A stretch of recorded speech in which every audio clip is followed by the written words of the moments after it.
నిన్న రాత్రి నుండి పాపం తెలుగుదేశం మీడియాకి ఎక్కడో చేంకుట్టినట్టు ఉంది. విపరీతంగా స్పెషల్ స్టోరీలు, న్యూస్ బులెటిన్లు స్టార్ట్ చేశారు. సరే మంచిదే, మీ చేతిలో మీడియా ఉంది కాబట్టి నందిని పందిని చేస్తారు, పందిని నందిని చేయగలిగిన సామర్థ్యం మీకు ఉంది, దాంట్లో ఎటువంటి డౌటు లేదు. ఎందుకంటే మనం మాట్లాడేది వాస్తవాలకు దూరంగా ఉంటుంది కాబట్టి, సో వాస్తవాలని ప్రజలకు చెప్పేదానికి మన మీడియా అందుబాటులో ఉండదు కాబట్టి అబద్ధాలను ప్రచారం చేయటంలో మీరు ఘనాపాటిలు అన్న విషయం రాష్ట్ర ప్రజలకి మెల్లమెల్లగా చాలామంది కొన్ని పోస్టులను చూస్తే ఫస్ట్ గౌరవిస్తారు. వ్యక్తులు ఎలాంటి వాళ్ళైనా కానీ ఆ పోస్టులు పేరు వినగానే పలానా వ్యక్తి అనగానే ఫస్ట్ ఒక గౌరవం అనేది మొదలవుతుంది. అందులో ఒక జడ్జి అది ఎలాంటి వాడైనా కానీ జడ్జి అనగానే నమస్కారం సార్ అంటారు. ఒక గౌరవం అనేది ఉంటుంది. ఎందుకంటే జడ్జి అనేటువంటి వ్యక్తి కొద్దిగా నిష్పక్షపాతంగా అటు ఇటు రెండు వైపులా విని నిజాయితీగా తీర్పులు చెప్తాడని సమాజంలో ప్రజల్లో ఉన్నటువంటి ఒక అభిప్రాయం. సరే ఉన్నారా లేదా అనేది తర్వాత విషయం. అది జ్యుడిషియరీకి వచ్చేటప్పటికి ఆ అభిప్రాయం ఉంటుంది. లెజిస్లేటివ్కి వచ్చేటప్పటికి ఉండేటువంటి అభిప్రాయం స్పీకర్. ఎందుకు అంటే స్పీకర్ అనేవాడు లేదా డిప్యూటీ స్పీకర్ అనేవారు ఎవరైనా సరే నిష్పక్షపాతంగా నిజాయితీగా ఉండాలని చట్టం భావిస్తుంది.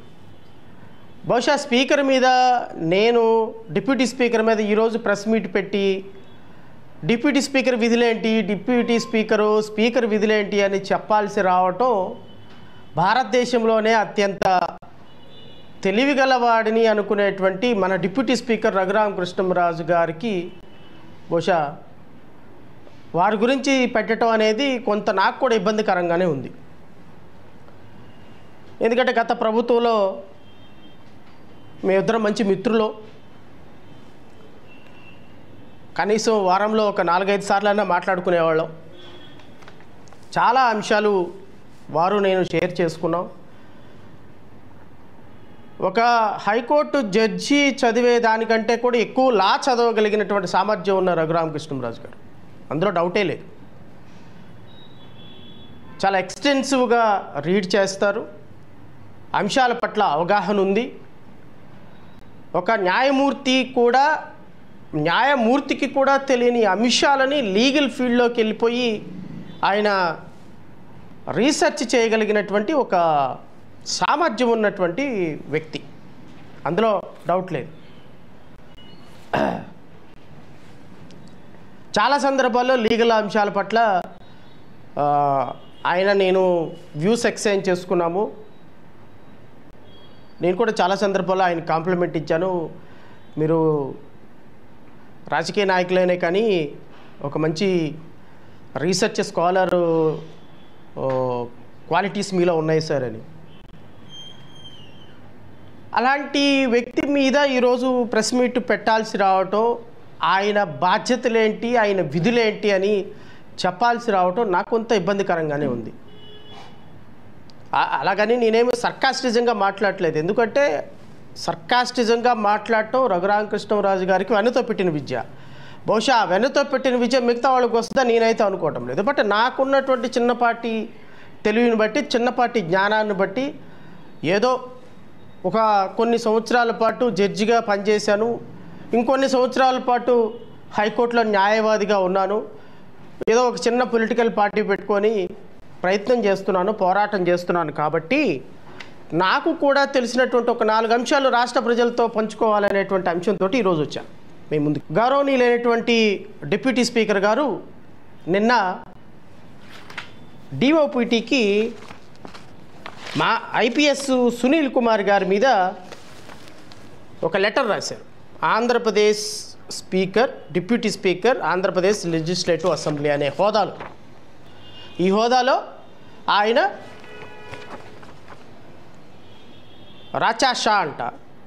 రాచనా Shah secretary, department of personnel training, ministry of personnel public grievances so and so, government of India, New Delhi. ఈయనకి ఏమని లెటర్ రాశారు అంటే, ఐపీఎస్ సునీల్ కుమార్ గారు ఒక సందర్భంలో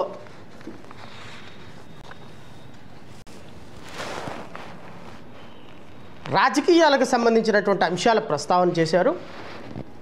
ఒక ఐపీఎస్ ఆఫీసర్గా సర్వీస్ నిబంధనలో ఉన్నటువంటి వ్యక్తి rule 3(1) obligation to maintain absolute integrity and devotion to duty, rule 3 sub class 2 duty to maintain neutrality and impartiality, rule 3 sub class 3 requirement to act in a manner befitting the position held, rule 5(1) prohibiting association with any political party or political activity. ఈ 4 rules 1969లో ఉన్నటువంటి ఈ 4 rules ఆయన violate చేశారు. 68 all India service rules, conduct rules, all India service conduct rules 1968 rule violate చేశారు. కాబట్టి ఇతన్ని dismiss చేసేయండి సర్వీస్లో నుంచి, ఇతను ఐపీఎస్ ఆఫీసర్గా పనికిరాడు, ఇతను 30 సంవత్సరాలు ఐపీఎస్ ఆఫీసర్గా పనిచేశాడు, senior most IPS officer and DIG క్యాడర్లో ఉన్నాడు. బహుశా ఐపీఎస్గా ఆయన గత గవర్నమెంట్లో కనుక జగన్మోహన్ రెడ్డి గారు మళ్ళీ వచ్చినట్టయితే బహుశా ఈయన కూడా డీజీపీ అయి ఉండేవాడేమో, ఆ క్యాడరు వ్యక్తి ఇతను. కాబట్టి ఇతను ఇమ్మీడియట్గా డిస్మిస్ చేసేయండి సర్వీస్లో నుంచి అని చెప్పేసి ఆయన నిన్న ఒక లెటర్ రాశాడు. ఈ లెటర్ని మా టీడీపీ మీడియా, యూట్యూబ్ ఛానల్స్ అద్భుతంగా అందిపుచ్చుకుని, సర్వీస్ రూల్స్ నిబంధనల్ని ఉల్లంఘించినటువంటి ఐపీఎస్ సునీల్ కుమార్ గారు, రాజకీయాల గురించి మాట్లాడినటువంటి ఐపీఎస్ సునీల్ కుమార్ గారు ఇమ్మీడియట్గా సస్పెండ్ చేయాలి, డిస్మిస్ చేయాలి, ఉరేసేయాలి, యావజ్జీవ కారాగార శిక్ష వేయాలని చెప్పేసి డిబేట్లు స్టార్ట్ చేసింది.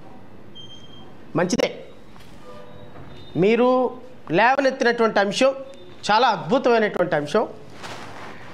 డిప్యూటీ స్పీకర్ హోదాలో ఒక ఐపీఎస్ ఆఫీసరు ఇట్లా మాట్లాడటం కరెక్ట్ కాదు అని మీరు డిఓపిటికి రాయటం నిజంగా నిజాయితీగా ఒక రాష్ట్రంలో డిప్యూటీ స్పీకర్ ఆర్ స్పీకర్ ఇంత సామాజిక అంశాల పట్ల, రాజకీయ అంశాల పట్ల, సర్వీస్ అంశాల పట్ల స్పందించటం నిజంగా మన ఆంధ్రప్రదేశ్ రాష్ట్రం చేసుకున్నటువంటి అదృష్టం అని అయితే నేను భావిస్తున్నాను. ఒక doctor B R Ambedkar statue opening సభలో ఆయన అనింది, కాపులు దళితులు కలిస్తే రాజ్యాధికారం వస్తుంది, రాజ్యాధికారంలో ఒకళ్ళు ముఖ్యమంత్రి ఇంకొకళ్ళు ఉప ముఖ్యమంత్రి తీసుకుంటే కొన్ని కాలాల పాటు నిమ్న జాతులకు అధికారం వస్తుందని డాక్టర్ బిఆర్ అంబేద్కర్ చెప్పారు. సో అంబేద్కర్ చెప్పినటువంటి సిద్ధాంతాన్ని బట్టి నిమ్న జాతులకి అధికారం రావటం అవసరం అనేటువంటి ఒక్క భావజాలంతో ఆయన చెప్పటం రఘురామకృష్ణరాజు గారికి నచ్చల. అండ్ ఇంకోటి, రఘురామకృష్ణరాజు గారు ఫైనల్గా కన్క్లూడ్ చేసింది ఏంటంటే, నేను అన్నిటికీ వస్తా, రఘురామకృష్ణరాజు గారికి సమాధానం రఘురామకృష్ణరాజు గారి చేతే చెప్పిస్తా, ఏం కంగారేం లేదు. అండ్ సెక్షన్ 196 ప్రకారం అంట, further the deliberates acts of PV Sunil Kumar would also attract the following penal provisions in Bharatiya Nyaya Sanhita. Section 196, promoting enmity between groups and acts prejudicial to the maintenance of the harmony.